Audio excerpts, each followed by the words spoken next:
दोनों पार्टियों ने इंटरनल एक्सरसाइज इस पर बहुत ज़्यादा की। अगर मैं नेशनल कॉन्फ्रेंस की बात करूं तो लगातार पिछले हफ्ते 10 दिन से हम इसी सवाल के जवाब के खोज में रहे कि इस इलेक्शन में कामयाबी हासिल करने के लिए हमारी स्ट्रेटजी क्या रहनी चाहिए। और आखिरकार हम सब इस नतीजे पे आए हैं कि अगर वाकई हम मौजूदा हुकूमत के जो उम्मीदवार हैं श्रीनगर और अनंतनाग पार्लिमानी हलके से,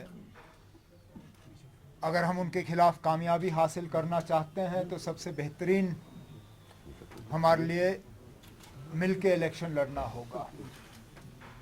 और इसलिए हम इस नतीजे पे आए हैं कि श्रीनगर पार्लिमानी हलके से नेशनल कॉन्फ्रेंस का उम्मीदवार उठेगा और अनंतनाग पार्लिमानी हलके से कांग्रेस का। नेशनल कॉन्फ्रेंस ने फैसला किया है कि श्रीनगर पार्लिमानी हलके से हम अपने सदर जनाब डॉक्टर फारूक अब्दुल्ला साहब को इलेक्शन लड़वाएंगे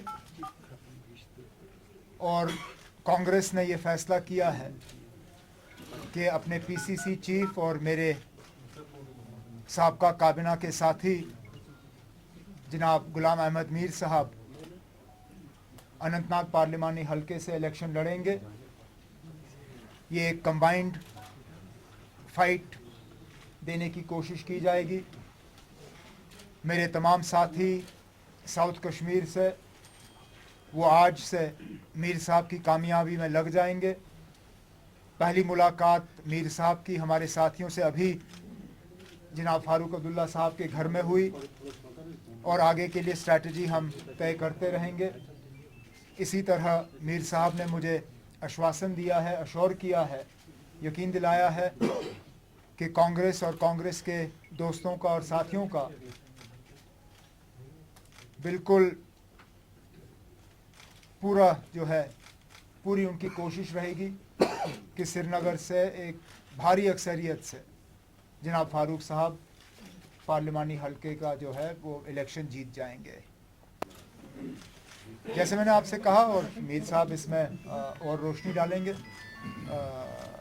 हमने बहुत इस पर बात अंदरूनी तौर इस पर एक्सरसाइज किया और हार जीत पे तो मतलब 100% तो कोई नहीं कह सकता है, लेकिन हमें ये लगता है कि आज के हालात में दोनों सीटों पे कामयाबी हासिल करने के लिए इससे बेहतर हमारी स्ट्रैटेजी हो नहीं सकती थी।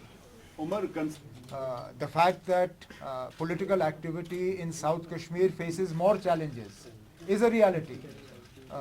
The challenge in front of the Election Commission today is to give us an environment that is suitable for electioneering and to give the voters an environment that is suitable for them to come out and vote. I would like to see an environment similar to what my government had been able to create in 2014, both for the parliament elections and the assembly elections, where it was almost free for the people to choose if they wanted to vote or not. At the same time, I think this is a concern of both the Congress and the National Conference.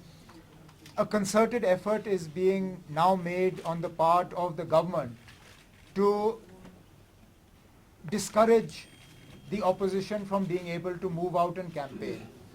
Our security is being downgraded. Bulletproof vehicles of party functionaries are being withdrawn. Escort vehicles are being taken away.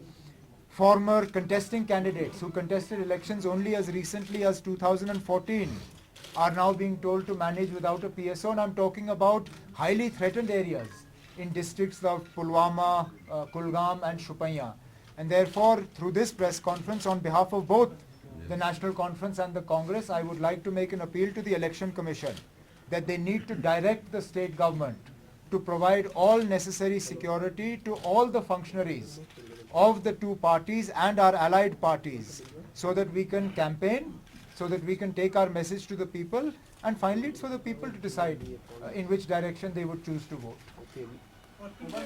ना मैं ये कह नहीं सकता हूँ, ये क्या game खेली जा रही है, इस गेम का मकसद क्या है, और पीडीपी और बीजेपी वाले आवाम को इतना बेवकूफ़ क्यों समझती है, ये जवाब आपको उनसे हासिल करना होगा।